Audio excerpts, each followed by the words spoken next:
தாம்பரம் அடுத்துள்ள பழைய பெருங்களத்தூரில் எறும்பு தின்னி மற்றும் அதன் குட்டியை 40 லட்சம் ரூபாய்க்கு விற்பனை செய்ய முயன்றதாக 4 பேர் கைது செய்யப்பட்டனர்.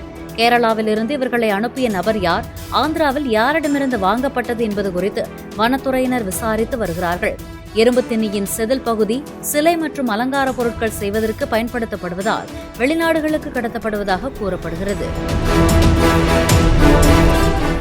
WCCB சென்னை அவங்க கொடுத்த ரகசிய தகவலின் அடிப்படையில் தாம்பரம் வனச்சரகமும் WCCB சென்னையும் இணைந்து ஒரு குழு அமைச்சு, ஒரு தனிப்படை அமைச்சு எறும்பு தின்னிகள் கடத்தப்படுவதாக வந்த இடத்துக்கு போய் நாங்கள் இருவரும் பதுங்கியிருந்த போது 4 பேர், அதாவது திருவொற்றியூர்லேருந்து ஒரு 3 பேரும், முடிச்சூரை சேர்ந்த ஒருத்தரும் எறும்பு திண்ணியை பரிமாற்றம் செய்த போது கையும் களவுமாக பிடிக்கப்பட்டு அவங்களுடைய வாகனங்களும் 2 எறும்பு தின்னிகளும் இந்த 4 குற்றவாளிகளும் தாம்பரம் வனச்சரக அலுவலகத்திற்கு கொண்டு விசாரணை செய்யப்பட்டாங்க. விசாரணையில் ஒரு முக்கிய புள்ளியினுடைய பெயர் அடிபடுறதுனால அவரை பிடிக்கும் வரையில் இந்த குற்றவாளிகளின் பெயர்கள் தற்போது சொல்ல இயலாது.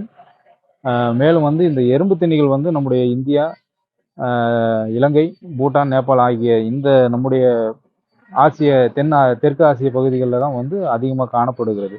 இது தற்போது அழிந்து வரும் சூழ்நிலையில் இதை பாதுகாக்க வேண்டிய கடமை நம்முடைய ஒவ்வொருத்தருக்கும் உண்டு. இது மெயினாக இது அதிகமாக ஏன் கடத்தப்படுதுன்னா அதனுடைய செதில்கள், அந்த செதில்களை வச்சு பெல்ட்டு, செருப்பு இது மாதிரி போன்றவைகள் சைனாவில் தயாரிக்கப்பட்டு அது அதிகமாக யூஸ் பண்ணுறாங்க. அது இல்லாமல் இது மருத்துவ குணம் இருக்குது, ஆண்மை குறைவு இந்த மாதிரி போன்ற மருந்தை பயன்படுதுன்ற ஒரு நம்பிக்கை இருக்கிறதுனால அதுக்காகவும் இது அதிகமாக கடத்தப்படுகிறது. இந்த சட்டத்துக்கு விரோதமாக கடத்தல் செய்யப்படுகிற எந்தவித வன விலங்கு பொருளாக இருந்தாலும் சரி, வன விலங்காக இருந்தாலும் சரி, அதை குறித்து உரிய தகவலை உங்களுக்கு தெரியும் பட்சத்தில் அருகில் இருக்க வனச்சரக வனத்துறை அலுவலர்களுக்கு நீங்கள் தெரிவிக்கும் பட்சத்தில் நம்முடைய நாட்டின் சொத்தாகிய வனவிலங்குகளை மேற்கொண்டு பாதுகாக்க முடியும். அதை அழிவிலிருந்து காப்பாற்ற முடியும். நன்றி.